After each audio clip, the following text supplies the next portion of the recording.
Good afternoon, a very warm welcome to all our viewers.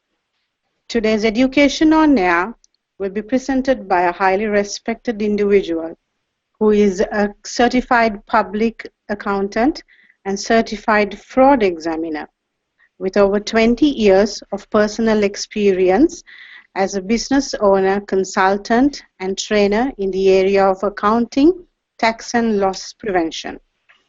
His current endeavors keep him actively involved in the Denver, Colorado business community as a provider of tax, accounting, and advisory services to small businesses and nonprofit organizations. To balance his busy work life, he also volunteers with a number of organizations as an advisor, mentor, and board member. At home, he enjoys reading, cooking, exercising, and playing sports such as tennis and basketball. It is my pleasure to introduce to you Mr. Lou Arellano. If you have any questions for Mr. Arellano, please press the Q&A bubble on the left side of your screen and type in your questions, and he will answer them at the end of his presentation. Hello, Mr. Arellano. It's great to have you with us on EMD Education on Air. Would you like to tell us a little bit more about yourself and what you would be educating us with today? Sure. Good morning or good afternoon, wherever you may be, as it is still morning here in Denver, actually. A little bit more about myself. If you look at the picture on the screen, while that isn't me, that could easily be me. I actually, last weekend, just hiked to the top of the tallest peak in New Mexico, and that was really fun. And I've hiked to the top of a number of peaks here in Colorado, and there's nothing like standing on the top of a mountain and looking out over the countryside. Just a wonderful opportunity we have here in Colorado to enjoy the beauty of nature. And so hopefully wherever you are, you get to do some of the same. Some of you might be out there wondering what USA is doing in the World Cup. I will let you know that I think it's still at halftime, and it's 0-0. So go USA. Well, that aside, so one of the things we're going to talk about today, and the webinar is short, so I'm going to do my best to give you some information, and hopefully you'll pick something up or learn something. I wanted to focus on some of the things that I get questions on the most in today's short time that we have. And so hopefully we will touch on something that you'll have a question about, and if not, as you heard from the introduction, we will have time at the end for you to ask me some questions, and hopefully I will be able to get to all of those. So, business expenses, can I deduct this? Now, again, I can't cover everything today, and I can't cover all of the different nuances, but I'm going to try to cover stuff in general terms as much as I can. And so hopefully, again, that will give you some information that is useful for you and that you can use back in your everyday circumstances. So let's go ahead and start. So business expenses, what can you deduct? Well, there are two general criteria that can be applied to every business expense. And this is a good place to start. So if you're having a question about something, if you're not sure, is this something that I can deduct in my business? Now, this is definitely the place for you to start, is to look at these two criteria. And I hope you can see the slide very well. I was thinking about a couple different things with this this theme, this motive behind. I don't know how you track your expenses in your businesses, if that's you running from the IRS because they're coming after you, or maybe even more importantly, or hopefully this applies to everybody, is that in everything that you do, that's you running your business. And you may feel like that sometimes, that there's so much going on that you feel like more than one person and you're wearing multiple hats. So hopefully you think about it in a positive way as opposed to running from the IRS. And I think if you follow some of these general guidelines that I'm going to give you today, I think you'll be able to sleep easy at night and you won't feel like you're having to run from the IRS. So the first point, ordinary. What's an ordinary expense? And in just general terms, it's an expense that is common for your type of business.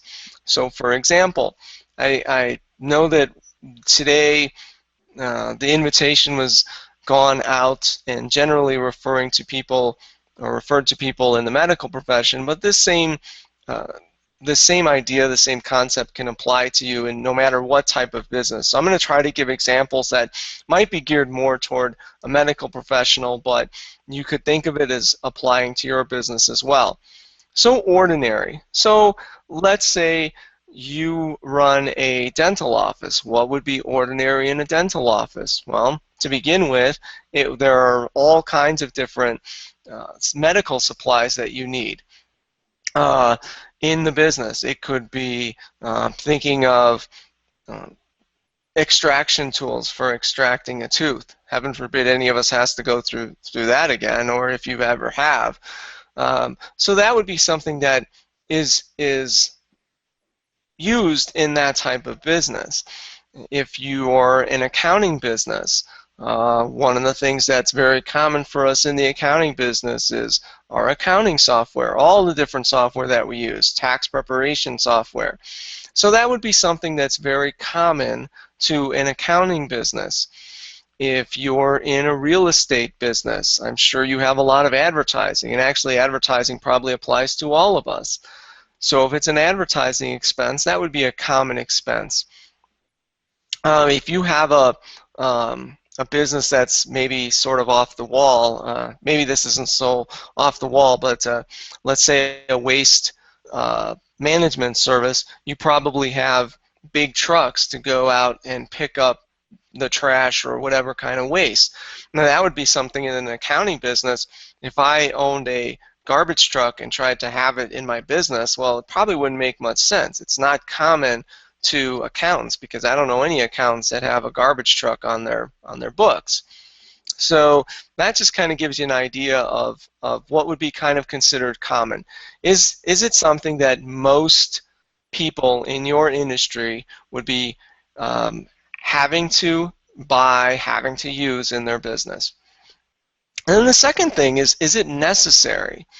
So again, kind of ordinary and necessary, in my mind, kind of go hand in hand.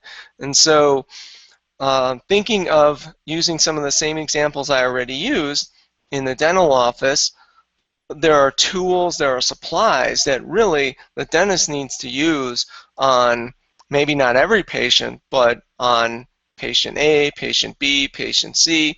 So those would be items that would be necessary. I guess the IRS could argue that are the magazines in the waiting room necessary? Well, maybe they're not necessary. Maybe somebody could come in with their cell phone and check email and do things like that. But I would say that generally speaking, in most dental doctor's office you go to, there's usually magazines sitting out there in the waiting room so that people have something to do to pass the time. There might also be a TV. Again, maybe you provide Wi-Fi service so that somebody comes in, they can keep working or doing whatever they need to do to pass the time. So those are things that would generally be considered either common and ordinary, and then again necessary.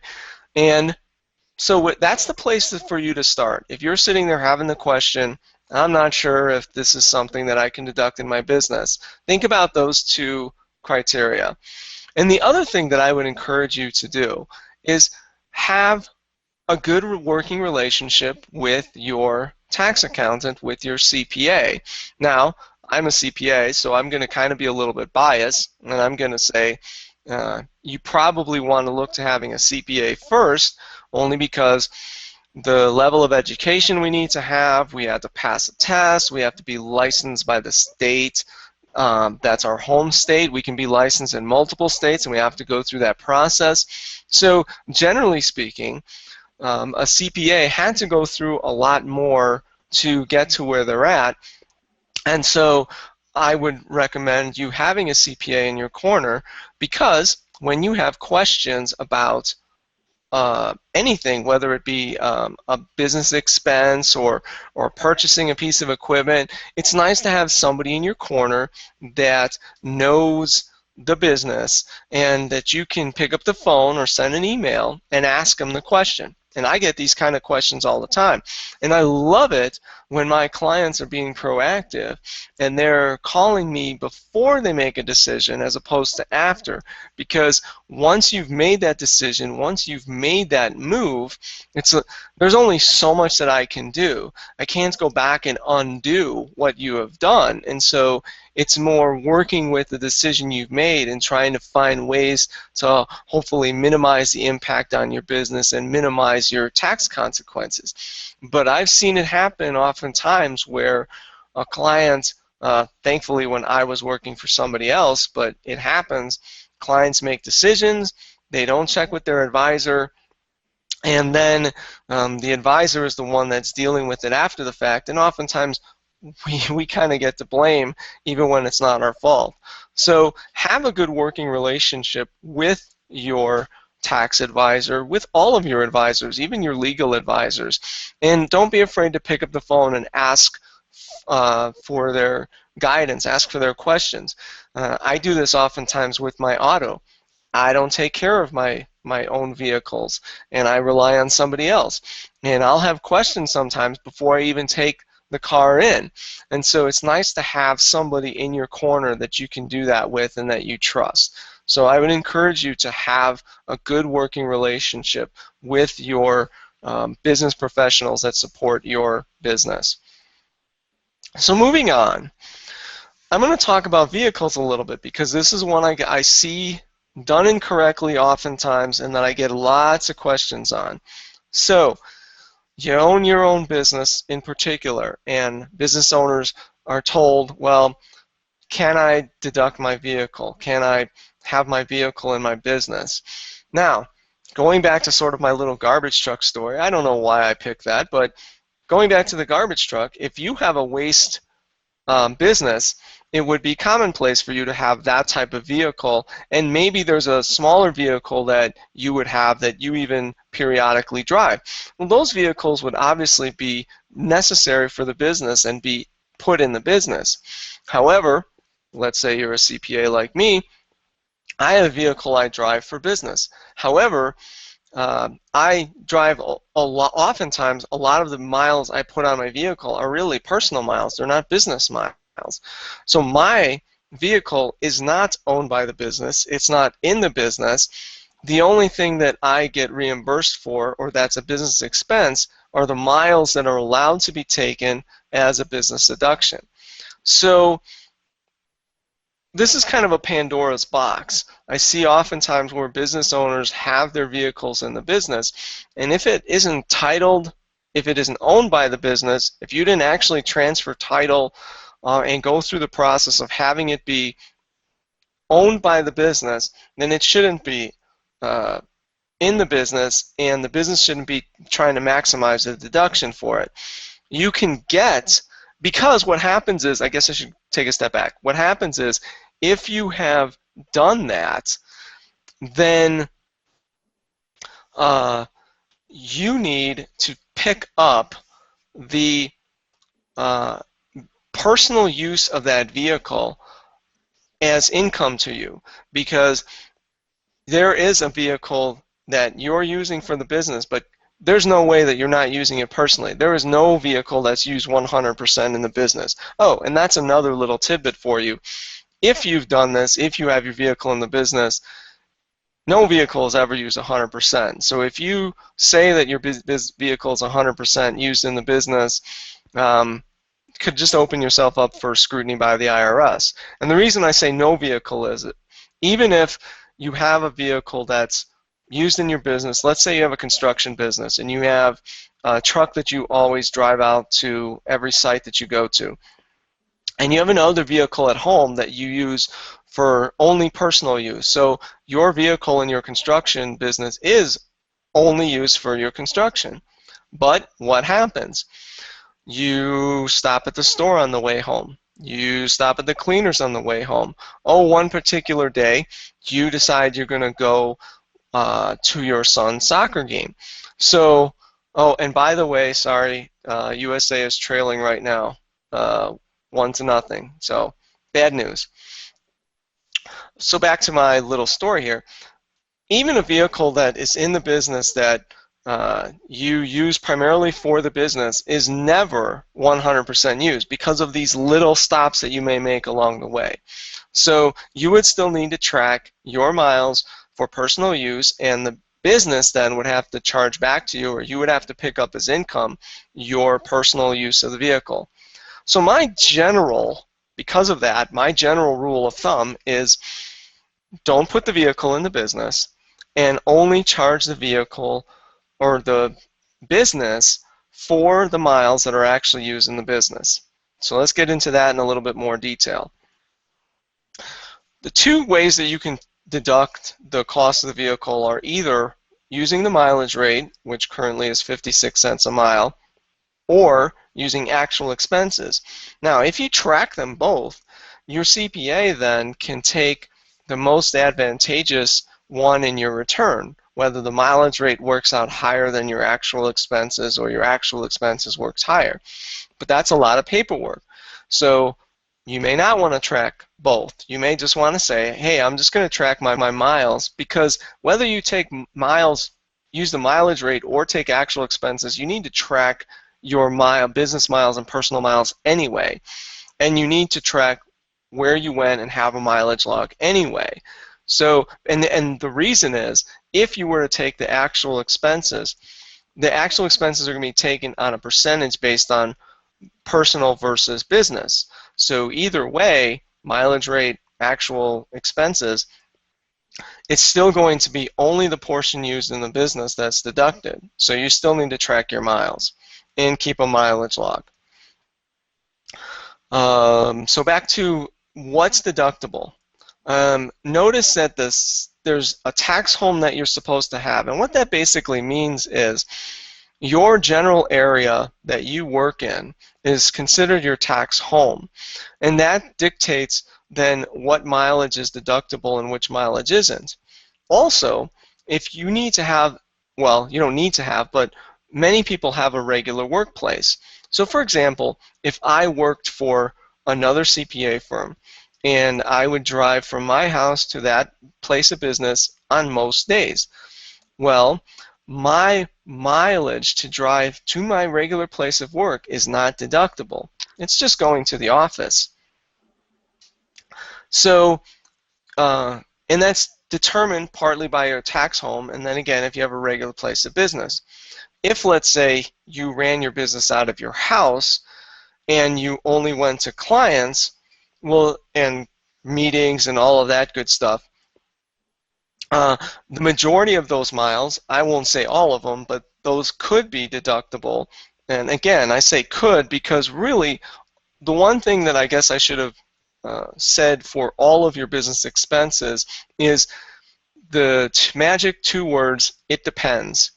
The IRS will use what they call the facts and circumstances of each situation to determine whether it's allowed or not allowed. And so that there is no black and white per se, there's a lot of gray. And so the vehicle thing can be a lot of gray as well. But just know that in general, your home to your regular place of work, not deductible miles. But then if I go from my regular place of work to a client, if I go from my regular place of work to a meeting, if I go to my regular place of work to a seminar, continuing education, those miles would generally be deductible from your regular place of work to that other place that you had to go to. And that can be deductible within your tax home. So like for me, the Denver metropolitan area is kind of like my tax home. So I could talk about this on and on, but I want to move on. But know that there's a lot of complicated little nuances within the vehicle deduction and what you can deduct and what you can't deduct. The other thing I can include in there, parking at your regular place of work, again, would not be deductible if you had to pay for it because, again, it's your regular place of work, as opposed to if I have to park when I go to a client meeting, if I have to park when I go to a seminar, those things would be deductible. So a lot of nuances here, and again, I would encourage you to have the conversation with your tax professional so that you can make sure that you're getting it right and you understand what you need to track and how you need to track it. Because this is one of those easy picking areas for the IRS when they see things that don't look kosher. So ask the question, get the questions answered so that you can be doing it the right way. Moving on. Meals and entertainment. Okay, this is another one of those commonplace areas that I get the questions, or maybe even more importantly, I see abuse in this area. And one thing I want to point out is that your tax professional may be asking you more questions on some of these areas as well, because the IRS is starting to hold us more accountable than it used to, because they know that, generally speaking, the tax professional knows whether their clients are maybe padding in a few extra items that shouldn't be in there. And so if the scrutiny is going to come on us harder, you can expect the scrutiny from us to pass to you. So maybe we're going to be asking you a few more questions. Maybe we're going to be looking for a few more specifics. So don't take that personal, but know that if they're going to be coming down on us a little bit harder, we're going to be paying more attention to some of these items. And we're trying to protect you. So just know that that ultimately that's what we're trying to do. And if it costs you a few more dollars, tax dollars, in my mind, most of my clients tell me they want to be able to sleep at night. And so I would hope that that's your feeling too, that you want to be able to sleep at night. So looking at the first item, cannot be lavish or extravagant. Okay, now what does that mean, right? Because to one person, lavish and extravagant is something that it might be completely different to another person. And as I've pointed out, there is no fixed dollar amount for this. And going back to something I said previously, it's based on the facts and circumstances. So just something to keep in mind, though.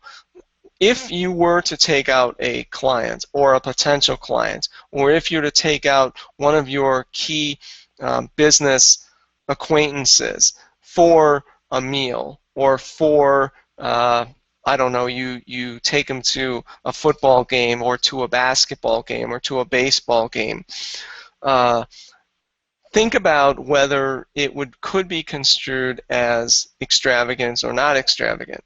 Are you taking the person out for a $500 meal, or are you taking the person out for, I don't know, a typical meal at a restaurant for two people might be a $20 entree, and then it depends on if you order dessert or appetizers or anything like that, or if you have any drinks.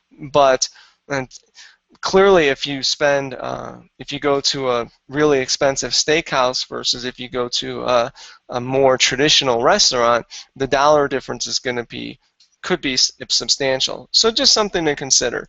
Again, no fixed dollar amount, but I think in my general rule of thumb is if you even have to question it, then that probably tells you what the answer might be.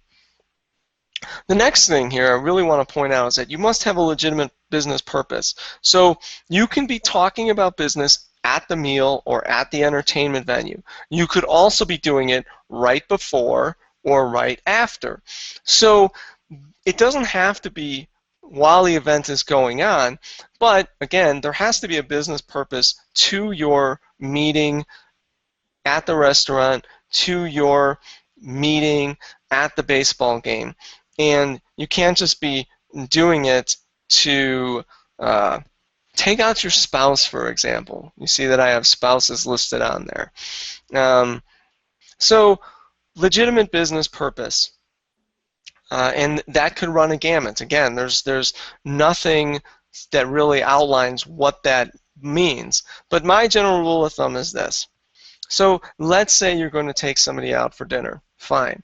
Make sure that you have either on your calendar or someplace you track who you went with and what you discussed. And the easiest way to do this, because you're supposed to keep all of your receipts, is to write on the back of the receipt who you met with and what you discussed.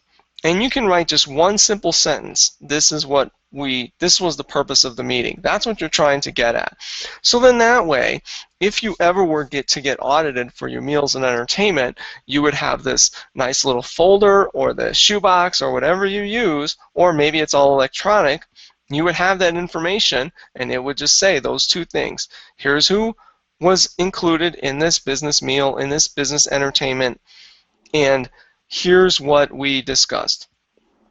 The other thing I want to make sure I point out to you is that it's limited by 50%, and if you think about that, that kind of makes sense. If I took out somebody else, my meal, my part would not necessarily be included, but the other person's would be. That's sort of the person I'm treating. And I like to think that the IRS made it 50% because they figure that this is being abused anyway, so if we at least allow only half of it, it's not quite as bad. Now, why I put spouses on here is because some of you may have your spouse work in your business. Now, if they just kind of help you out from time to time, they do little stuff and they're not really receiving a paycheck from the business, a payment from the business, then when you go out with your wife, no, that really shouldn't be a business deduction regardless of whether you talk business or not. Now, if your wife is on the books, then that can change, particularly if she's accompanying you with some other clients and maybe you're taking them all out to a play or you're taking them all out to a ball game and she's a regular part of your business, then that including her shouldn't be a big deal. But again, I say shouldn't because the facts and circumstances may change, and I don't want anybody to think that there's a blanket statement that kind of applies to it all. Let's see, I'm trying to think if there's anything else I really want to cover on meals and entertainment. Like I said, this is one of those areas I see get abused, so please be careful here. Make sure you're keeping your receipts, make sure you're writing down who you met with and what you discussed, because that way, if that information is there and you get audited, you're going to be protected and the IRS is going to be like, wow, this person has some really good records. And I'll talk about record keeping at the end because I do want to point out a few things. Travel, this is another one of those areas that I see lots of questions and sometimes I see some abuse. So business trip versus vacation. If it's a full business trip, so for example, I might go to another city for a seminar because I need to have continuing education every year, and so I buy a plane ticket to travel to that destination, I buy a hotel room, and then the hotel room, let's say, is for 3 days because I have 3 days of training, and then I fly back. So that trip, 100% business, pretty much all of those expenses related to it are going to be deductible. Now again, I say pretty much because I can think of things that maybe I did on the trip that would be not deductible. Maybe I had a personal, in the evening I went by myself to a basketball game. So that would be a personal expense because I did that on my own time. Maybe, though, if I went with somebody I met there and it was going to be a key business relationship, then maybe that basketball game is deductible. Now, if there's some vacation attached to it as well. So in my example, let's say I stay an extra 3 days after the fact, then those 3 days would be personal. My meals attached to it would be personal. Some of the airfare might be not deductible. And again, I say might because it's a facts and circumstances. But that piece of it for those 3 days would be not deductible because it was personal time versus business time. Travel outside of the U.S., I'm using the U.S. as an example. I don't know if we have people from outside the U.S. that are on the webinar today, but if your home is in the U.S. and you're traveling outside, the rules change slightly as to what's allowed and what's not allowed. And I'm not going to go into all the specifics here, but I just want you to know that there are some differences. Also, for luxury travel, luxury water travel on cruise ships, there are limits to your deduction as well. And again, if you think back to one of the things I pointed out with the meals and entertainment and extravagant versus non-extravagant, those rules are applying here. And so that's why there are some limits when it comes to cruise travel and luxury water travel. Also, conventions, if you have a convention meeting that's on a cruise ship, notice that there's a $2,000 limit per year for those costs. So again, think about the type of trips you're taking, if they're related to business or whether they're not related to business. There can be limits on these items, and so rely on your tax professional, ask them the questions so that you know what's allowed and what's not allowed. Now here's the thing, I hear some crazy stuff though from other people. I know somebody who their tax professional told them to drive from one area of the country almost across the country so that they can deduct the miles, and then even though it was a personal trip, not a business trip, and then they would say to them, well, when you go to the other city, just pick something up, say you went to this, so that you can say you went to this event, this convention, this whatever it was, to try to make the trip see a business trip. Well, first of all, even if the person did attend, let's say, 1 day out of 5 for that trip, you have 80% of it being personal and only 20% of it being business, then that would probably be how your miles should be split. But potentially, the IRS could even argue that all of it was personal and the person was trying to disguise it as business. So really be careful here. Ask the questions, be educated, make sure that you're making an informed decision versus an uninformed decision. If you were going to take your spouse, so if I was going to take my wife on a trip with me, what would be deducted? Well, she doesn't work in the business. She's coming along just really for personal reasons. So again, splitting up some of those costs, her meals wouldn't be deductible versus my meals being deductible. What if we went to an extravagant dinner to just have some fun versus more of a regular dinner? So it can get really complicated and convoluted, but know that if your spouse doesn't have a legitimate business reason to be there, then you're going to be splitting up some of those costs, personal versus business related, for yourself. Okay, moving on. We're starting to get close to running out of time here. I want to talk about record keeping, and I've kind of touched on it a little bit, but good record keeping really is a key. And especially when it comes to your mileage, you need to be keeping a mileage log. You need to know where you went on what day and how many miles it took. There are some wonderful apps that you can use on your cell phone that'll track where you're going. Some are free, some cost nominal fees, but have a little bit more functionality and allow you to download reports. That could be a great way for you to do it. You can go old school and use a paper and pen, use a ledger. You can, or a notebook. A notebook's a great way because you can just toss that in the car. Or you can use an Excel spreadsheet, whatever's going to work for you. If you have employees and you send your employee to from your place of work to a I don't know, pick up supplies or something, that would be deductible mileage. I assume you'd be reimbursing the employee.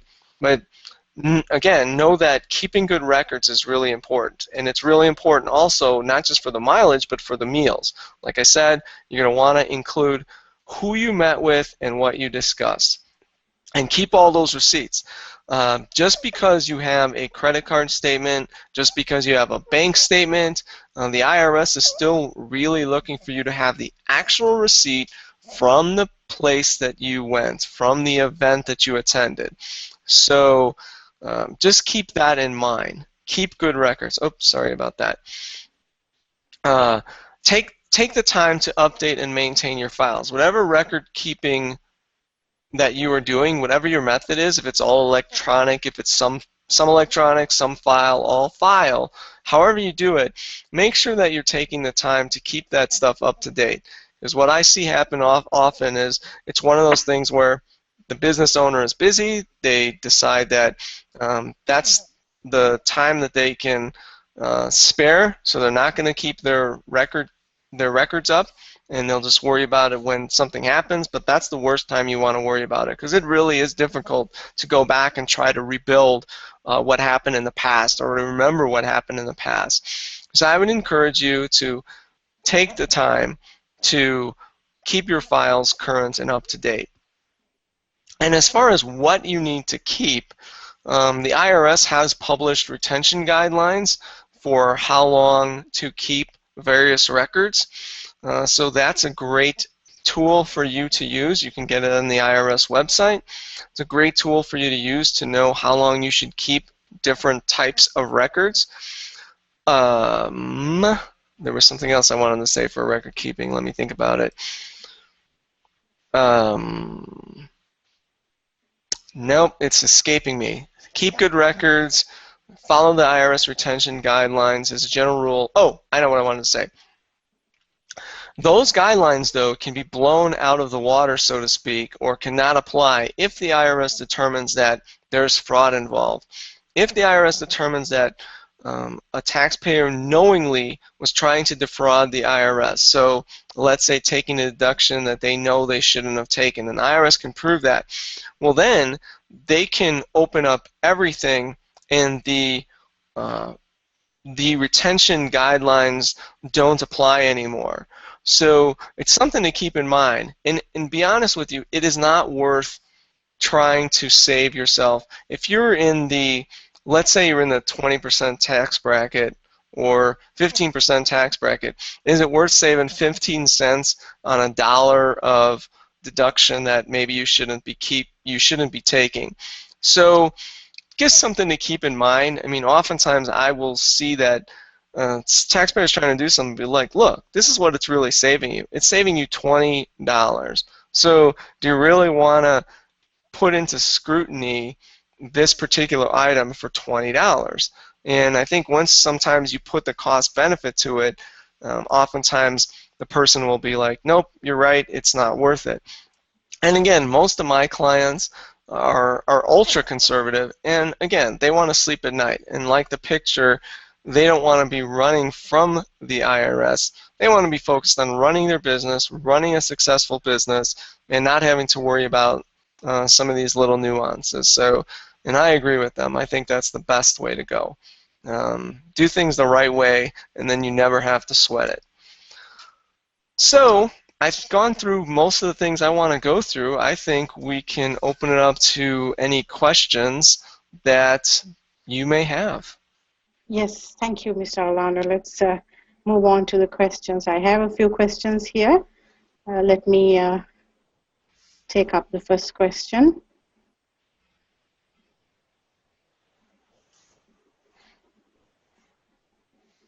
Are there any exceptions for deducting medical expenses of a dependent? So I assume we're talking medical expenses on your individual return. There are always exceptions to the rule. Generally speaking, for medical expenses, think of the sort of our general rule for a business expense. Is it is it necessary? There's a whole list of medical expenses that are allowed, and there's more than you think. Glasses, contacts for women, their birth control pills. If you have a person that has special needs, there are all kinds of deductions that could be taken with a special needs person if the item is something that is needed for them. Maybe a wheelchair ramp, some other modifications to your home to allow that person to be able to function. There's quite a slew of medical expenses. Now, the thing about medical, though, is it used to be you had to pass the 7.5% floor of your adjusted gross income to be able to deduct the medical expenses, and that has gone up to 10%. And I'm talking for people who are below senior citizen age, because over 65, their threshold is actually lower. They're allowed to take a little bit more, and because they generally have less income and higher medical expenses, oftentimes the elderly are the ones that tend to get the biggest benefit from the medical expense deduction. But it's there for individuals. I just don't see it used as much on individual returns because it's usually a big number that the person needs to hit on their return to be able to take the deduction. So for example, let's just say your adjusted gross income is $100,000, and where you would have a 10% floor, you would have to have more than $10,000 in medical expenses to be able to deduct.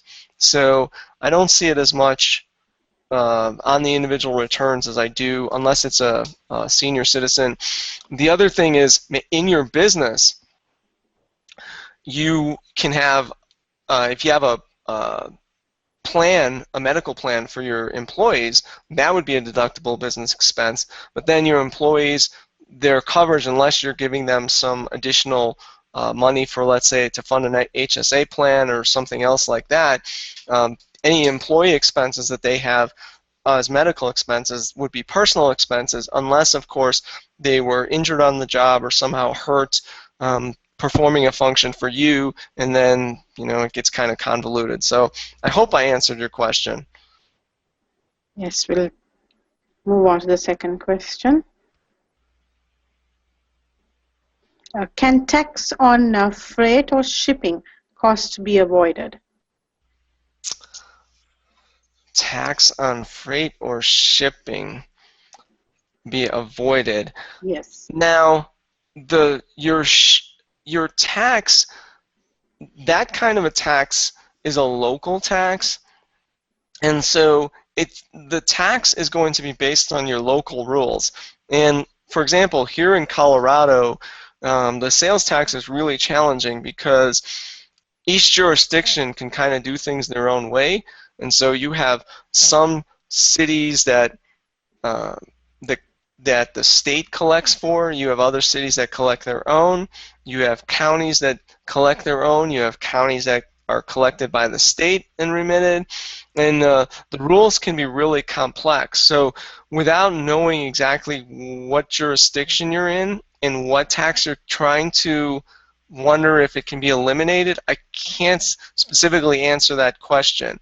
The one thing that is challenging about tax in general is that the kind of what I said before is that what applies and what you can do is based on the facts and circumstances, and it changes for each particular situation. So my best advice for you with this is either check with me offline or check with your tax professional, because I need more information to really answer that question, to know whether it's something that should be taxed or shouldn't be taxed. Okay. Move on to the third question, and I think you will have to do another webinar with us for that, because that question is, would you be doing a webinar regarding tax payments? Regarding tax payments? Yes. I could. I would need to know specifically what type of payments you're referring to. I don't know if you're referring to estimated payments for tax on the business, estimated payments as a self-employed person. I don't know if you're talking about remitting payroll taxes or sales taxes. There are so many different facets to taxes. Sometimes it makes my head want to explode. But I could possibly, if it be something that would be of interest to other people, and if it is a topic that really needs delving into, but we need a little bit more specifics to know whether that's a yes or a no. Okay, thank you. Let's move on to the fourth question. Can we show expenses for continuing education to maintain licensing and to improve skills? Absolutely. Continuing education expenses are deductible, and those could take on a variety of types of expenses. It could be attending a conference, it could be attending a seminar, it could be the cost of having taking a webinar or an online class, or having access to a database of online classes, so you have a subscription service that you use. It could be buying a reference book to use in your business.